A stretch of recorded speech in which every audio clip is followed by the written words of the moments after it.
मी दिलीप रामराव काकडे पाटील, राहणार भुईखेड, हल्ली मुक्काम गजानन प्लाझा, महर्षी शाळेजवळ, रिंग रोड, अमरावती।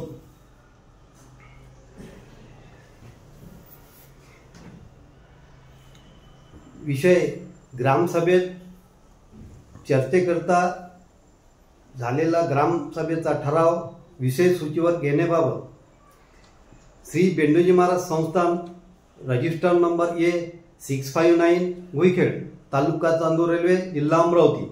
न्यासाचे विश्वस्त महसूल आणि आर्थिक भ्रष्टाचार अनेक मार्गांनी करते, त्याकरिता ठराव मंजुरी करता दिनांक 22/4/23 रोजी ग्रामपंचायतला निवेदन दिले होते। त्यांनी निवेदनाला 2 वर्षे कपाट दाखविले, ठराव घेण्याकरता टाळाटाळ केली। मला शेवटी 13/2/25 ला लाक्षणिक उपोषण ग्रामपंचायतमध्ये करावे लागले आणि मी ठराव न दिल्यास 18/2/25 पासून साखळी उपोषण करण्यात येईल असे त्यांना पत्र दिले। त्यामुळे त्यांनी दिनांक 16/4/25 रोजी ठराव घेण्याचे मला पत्र दिले।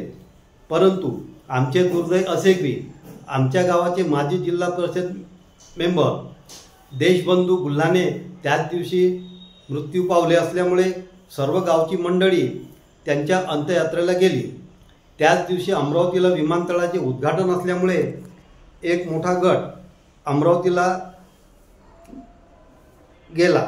मी आणि माझे निवेदनावर सह्या करणारे 3-4 लोक फक्त माझ्या बाजूला होते। पोलीस बंदोबस्त फक्त एक जमादार होते।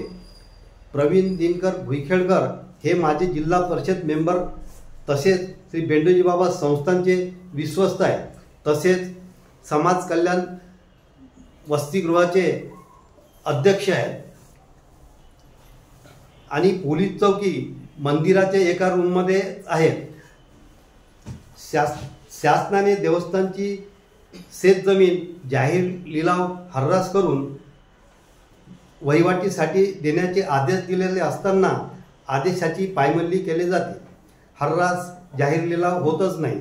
आपल्या ठरलेल्या जवळच्या लोकांना मोठमोठ्या शेताचे 4-4, 5-5 एकराचे तुकडे करून 100 लोकांना ग्रामपंचायतमध्ये शेतीचा हर्रास आहे असे खोटे सांगून मी गावचा नागरिक नाही ह्याला एकही ग्रामपंचायतचे कागद देऊ नये असे अपमानकारक मानहानी होईल असे वक्तव्य मला बोलून अपमानित केले। मोठमोठ्याने ओरडून ह्यांना दिलीप काकडेला श्रीमंत लोकांना शेती द्यायची आहे, तुमच्या तोंडचे अन्न तो काढत आहे असे बेताल वक्तव्य ठरावामध्ये बोलत होते। हा ठराव नियमाच्या विरुद्ध असून माझे म्हणणे न ऐकताच सचिव पर्यवेक्षक यांनी दबावात येऊन ग्रामपंचायतने 2-2 वर्ष माझे अर्जाचे ठराव न देण्याचे ठरवून किंवा काहीतरी चिरीमिरी घेऊन माझ्याकरता ठराव न देण्याचे ठरवले होते। पण मी दिनांक 13/2/25 रोजी उपोषण केले म्हणून त्यांना ठराव घेणे भाग पडले। सन 2017 मध्ये सुद्धा विश्वस्त आणि त्यांचे बंधू ठरावाचे करिता ठक्काबुक्की लहानू मेश्राम यांना शिवीगाळ केली होती। भुईखेड हे पूर्वीपासून शांत गाव होते, पण आता व्यसनाधीन झालेले आहे।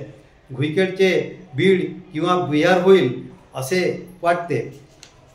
प्रवीण भुईखेड यांनी केलेला ठराव रद्द करण्यात यावा अशी निवेदनाद्वारे जिल्हा परिषद, डिप्टी CO आणि चांदूर रेल्वे BDO यांना मी निवेदन दिलेले आहे।